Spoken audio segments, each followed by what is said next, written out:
ದೆವ್ವ ಬಿಡಿಸ್ತೀನಿ ಅಂತ ಮಹಿಳೆಗೆ ಥಳಿಸಿದ ಪ್ರಕರಣಕ್ಕೆ ಸಂಬಂಧಪಟ್ಟಂತೆ ಮಂತ್ರವಾದಿಯ ಥಳಿತಕ್ಕೆ ಪ್ರಾಣವೇ ಬಿಟ್ಟಿದ್ದಂತ ಮಹಿಳೆ ಮಂತ್ರವಾದಿ ಆಶಾ ವಿರುದ್ಧ ಜಂಬರಘಟ್ಟ ಜನರು ಆಕ್ರೋಶವನ್ನ ವ್ಯಕ್ತಪಡಿಸ್ತಾ ಇದ್ದಾರೆ.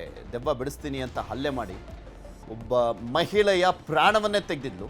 ಮಂತ್ರವಾದಿ ಆಶಾ ವಿರುದ್ಧ ಜಂಬರಗಟ್ಟೆ ಜನರು ಆಕ್ರೋಶ ಅಂತ 20 ದಿನಗಳ ಹಿಂದೆ ದೇವರು ಬಂದಿದೆ ಅಂತ ನಾಟಕ ಆಡಿದ್ಲು. ಊರ ಜನರ ಮುಂದೆ ಕೋಲು ಹಿಡಿದು ಓಡಾಡಿದ್ದಂಥ ಆಶಾಗೆ ತರಾಟೆಗೆ ತೆಗೆದುಕೊಂಡಿದ್ದಂಥ ಗ್ರಾಮಸ್ಥರು ಆಶಾಳನ್ನ ಪರೀಕ್ಷೆ ಮಾಡಿದ್ರು. ಗ್ರಾಮಸ್ಥರ ಪರೀಕ್ಷೆಯಲ್ಲಿ ಸೋತಿದ್ಲು ಆಶಾ. ಭದ್ರಾವತಿ ತಾಲೂಕಿನ ಜಂಬರಘಟ್ಟ ನಿವಾಸಿ ಆಶಾ ಮೈ ಮೇಲೆ ದೇವ್ರು ಬಂದಿತ್ತು, ದೆವ್ವ ಬಂದಿತ್ತು, ದೆವ್ವ ಬೇರೆ ಬಿಡಿಸ್ತೀನಿ ಅಂತೆಲ್ಲ ಹೇಳಿ ಒಬ್ಬರ ಪ್ರಾಣವನ್ನೇ ತೆಗೆದಿದ್ದಾಳೆ. ಈಗ ಬೇಕಾಬಿಟ್ಟು ಹಲ್ಲೆ ಎಲ್ಲ ಮಾಡಿ ಸರಿಯಾಗಿ ಹೊಡೆದು ನೀರು ಕೂಡ ಕುಡ್ದಲೆ ದೆವ್ವ ಬಿಡಿಸ್ತೀನಿ ಅಂತ ಹೇಳಿಬಿಟ್ಟು ಗೀತಾ ಅನ್ನೋರಿಗೆ ಹೊಡೆದಿದ್ರು.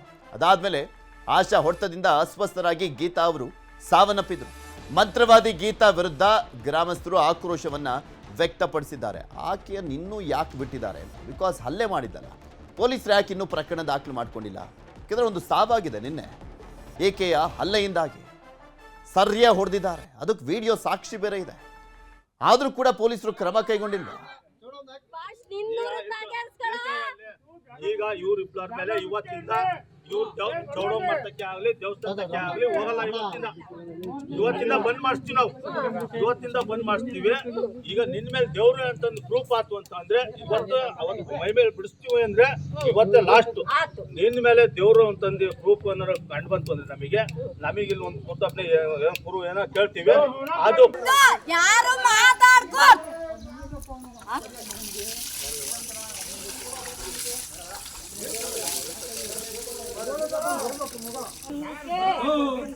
ನಾವು ಮೂರನ್ನು ಕೇಳ್ತೀವಿ. ಸ್ವಲ್ಪ ನಿಧಾನಸವ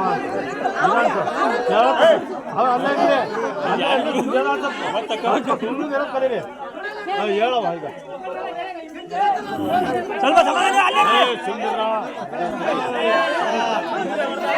ಹೊಡೆದ ಬಂದು ಬರ್ತಿಲ್ಲ ಮುಂದಕ್ಕೆ. ಬೇರೆ ಊರಿಗೆ ಜಾಗ ಕೊಡ್ಬೇಕಲ್ಲಿ. ಯಾಕೆ ಕೊಡ್ಬೇಕು ಬೇರೆ ಊರಿಗೆ? ಅವ್ರನ್ನ ಕೊಟ್ಟಿರ್ತೀವಿ ನಾವು, ದೇವಸ್ಥಾನ ಮಾಡ್ಕೊಂತೀವಿ ನಾವು. ಅವ್ರ ಊರು ಭಕ್ತಾದಿಗಳು ಎಲ್ಲರೂ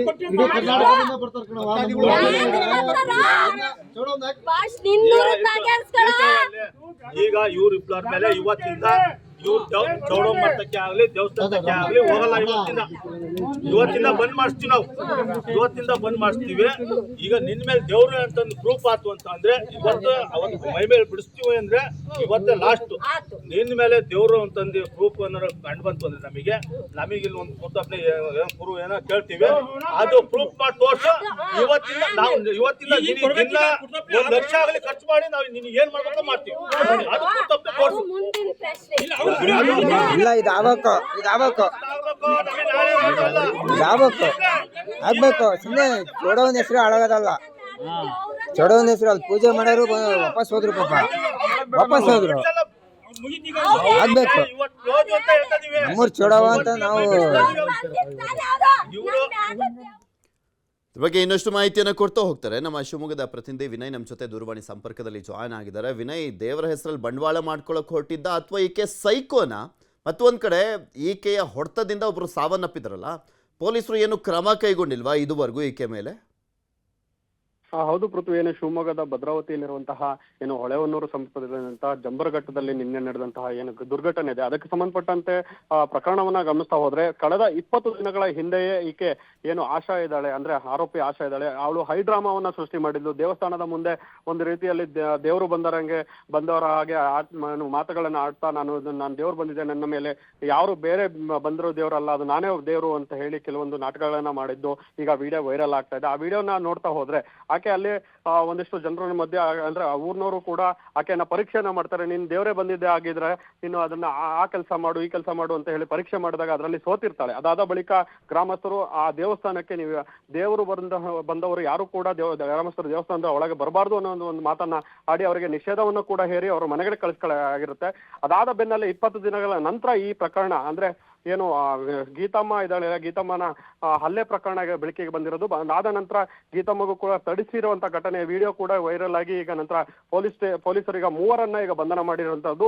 ಅದರಲ್ಲಿ ಏನು ಆಶಾ ಆಗಿರ್ಬೋದು, ಹಾಗೆ ಸಂಜಯ್ ಏನು ಗೀತಾ ಅವರ ಮಗ ಇರ್ಬೋದು, ಹಾಗೆ ಆಶಾ ಅವರ ಗೀತಾ ಅವರ ಏನು ಪತಿ ಶ್ರೀಧರ್ ಅವರನ್ನು ಕೂಡ ಈಗ ಪೊಲೀಸರು ವಿಚಾರಣೆಗೆ ಪಡ್ಕೊಂಡಿದ್ದು. ನಂತರ ಅದೊಂದು ಕೊಲೆ ಏನು ಒಂದು ಕೊಲೆ ಪ್ರಕರಣವನ್ನ ಕೂಡ ದಾಖಲೆ ಮಾಡ್ಕೊಂಡಿದ್ದಾರೆ. ಸದ್ಯ ಈಗ ಪೊಲೀಸರು ತನಿಖೆಯನ್ನ ನಡೆಸ್ತಾ ಇದ್ದು ಆಶಾ ಅವರನ್ನ ತೀವ್ರ ತನಿಖೆಗೆ ಒಳಪಡಿಸಿದ್ದಾರೆ. ಪೃಥ್ವಿ.